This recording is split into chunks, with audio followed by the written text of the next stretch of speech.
सोचो क्या हो सकता है, कभी ऐसा हुआ है क्या? इस टाइम इलेक्शन ही कुछ अलग तरीके से हो रहा है। मणिकतला ऐसा एक हॉटस्पॉट है जिधर हम लोग लास्ट 40 ईयर्स से रेन कर रहा है। कोई नहीं, अभी इस रास्ते से नहीं हो रहा है तो उस रास्ते से घुमा के करो। ऐसा में हम सुना है कि हमारा जो प्यारा मुख्यमंत्री बार बार हम लोग को वार्न किया कि दिस में happen.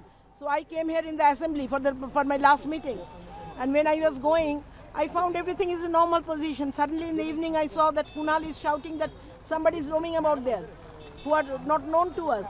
There is no prior information. So I have to come see, and this chaos has happened.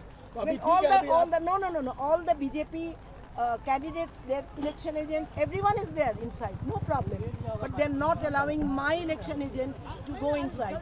They're not allowing Kunal to go inside. Now they have gone. But अभी तो candidate को अंदर जाने दिया है।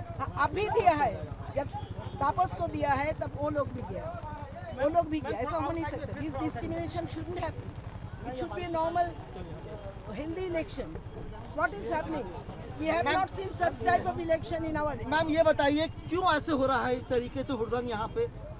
तो हम लोग का समझ का बाहर है भाई, हम लोग का समझ का बाहर है कि क्यों ऐसा हो रहा है, क्यों ऐसा करके जोर करके बांग्ला को लेना पड़ेगा। पीपल का ओपिनियन आएगा, अगर वो लोग चाहता है तो आप ही आओगे। तो आपका डर किस बात का कि आपको चोर का जैसा छुप करके घिस के जिधर प्रायर इन्फॉर्मेशन देने से हम लोग एक एक करके सब पार्टी से हम लोग तैयार रहता। कुछ नहीं बोला, कुछ नहीं, ऐसा घुस गया। अभी जब चार्ज किया तब बोलता है पोस्टल बैलेट का काम चल रहा है। कल जो ईवीएम मशीन आ रहा है हमारा वहाँ से खोल के आ रहा था without any seal. The presiding officer he is allowing the machine to go without giving any seal. Ma'am यहाँ सेंटर में बीजेपी सपोर्टर्स ने जय श्री राम के भी नारे भी लगाए। वो तो था 10-12 अभी तक भी खड़ा है। और हम लोग का तो देखा, हम ये सब चाहता नहीं कि हम लोग जय बांग्ला बोले, वो लोग श्री राम बोले। कुछ रीजनिंग माने होना जरूरी है। कुछ शक है कि यहाँ कुछ ईवीएम्स की हेराफेरी हो रही है, कुछ मूवमेंट ऐसा कुछ तो हो रहा है भाई। खबर मिली है? कुछ फिशी चल रहा है, कुछ सीधा साधा नहीं हो रहा है। कभी ऐसा नहीं हुआ है।